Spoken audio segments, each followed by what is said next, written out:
La culture du coton peut réussir dans la région de Gbeke.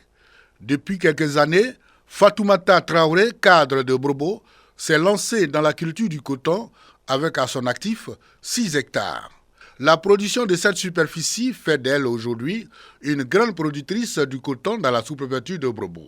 Elle exhorte les femmes et les jeunes de la localité à cette culture agricole pour leur autonomisation. La toute première activité de notre coopérative agricole, c'était d'aller vers cette coopérative scolaire de la localité où on est à Lokro, avec leurs enseignants, et créer une activité aujourd'hui de visite d'usine, pour qu'à travers ces enfants qui sont au CM1, au CM2, qu'ils puissent connaître c'est quoi le coton, qu'ils puissent en parler à leur maman pour qu'elles soient sensibilisées, elles aussi, se mettre en groupe, en coopérative et pourquoi pas faire quelques parcelles.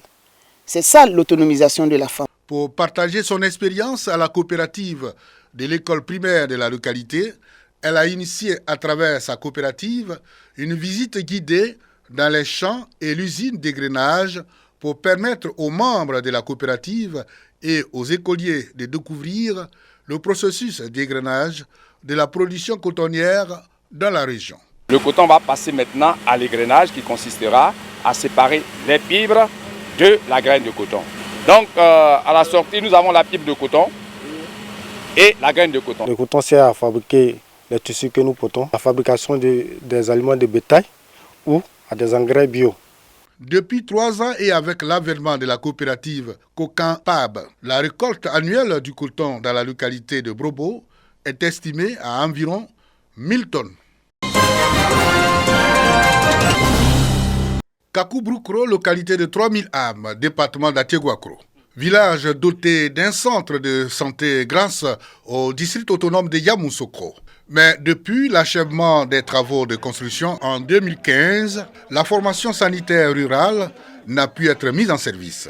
Les logements pour l'infirmier et la sage-femme constituant un impératif à son fonctionnement, le maire de la commune d'Atiéguakro vient de répondre à la préoccupation.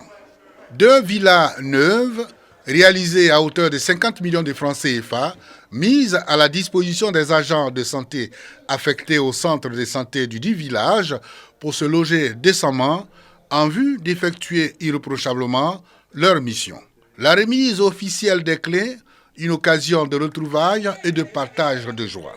Le président de la mutuelle de Kakoubrukro et le directeur départemental de la santé de Yamoussoukro de témoigner leur reconnaissance aux autorités municipales. Le donateur, Kwame Jérôme, maire de la commune d'Atiéguakro, lui, justifie son action à caractère social.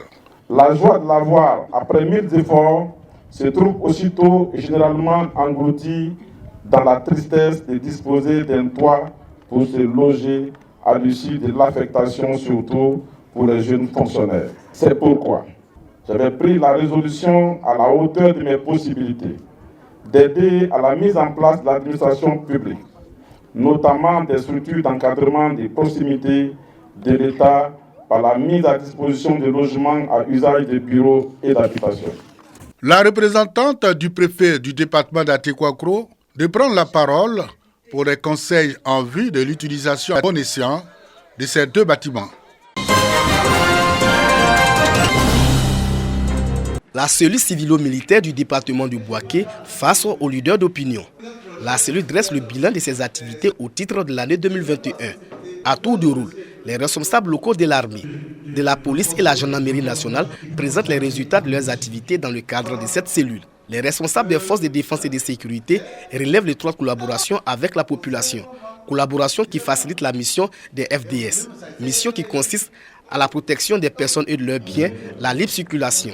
Si au niveau sécuritaire des efforts sont à noter, ce n'est pas le cas pour les services routiers à Bouaké. Nous pouvons dire que les stratégies mises en place nous permettront de dire que Bouaké est une ville sûre. Sûre en sécurité, sûre en paix et sûre dans la cohésion. Nous nous rendons compte que beaucoup a été fait au niveau de Bouaké, mais il y a encore beaucoup à faire. Les forces de sécurité sont revenues sur la question de l'incivisme au niveau de la route et particulièrement au niveau des mototaxis. Pour cette année 2022, un accent sera mis sur la sensibilisation du respect du code de la route en vue de réduire les accidents de la circulation. Nous avons été mis en mission afin de pouvoir échanger avec nos amis des mototaxis pour qu'à leur niveau, qu'ils puissent véritablement respecter les travail. Il faut qu'il y ait la discipline à Boaké. Boaké est une ville qui est en chantier. La cellule civilo-militaire a pour mission de renforcer les liens armées-nation. Elle facilite également une étroite collaboration entre les forces de défense et de sécurité avec la population civile. 108 cellules civilo-militaires sont installées par le Conseil national de sécurité à travers le pays.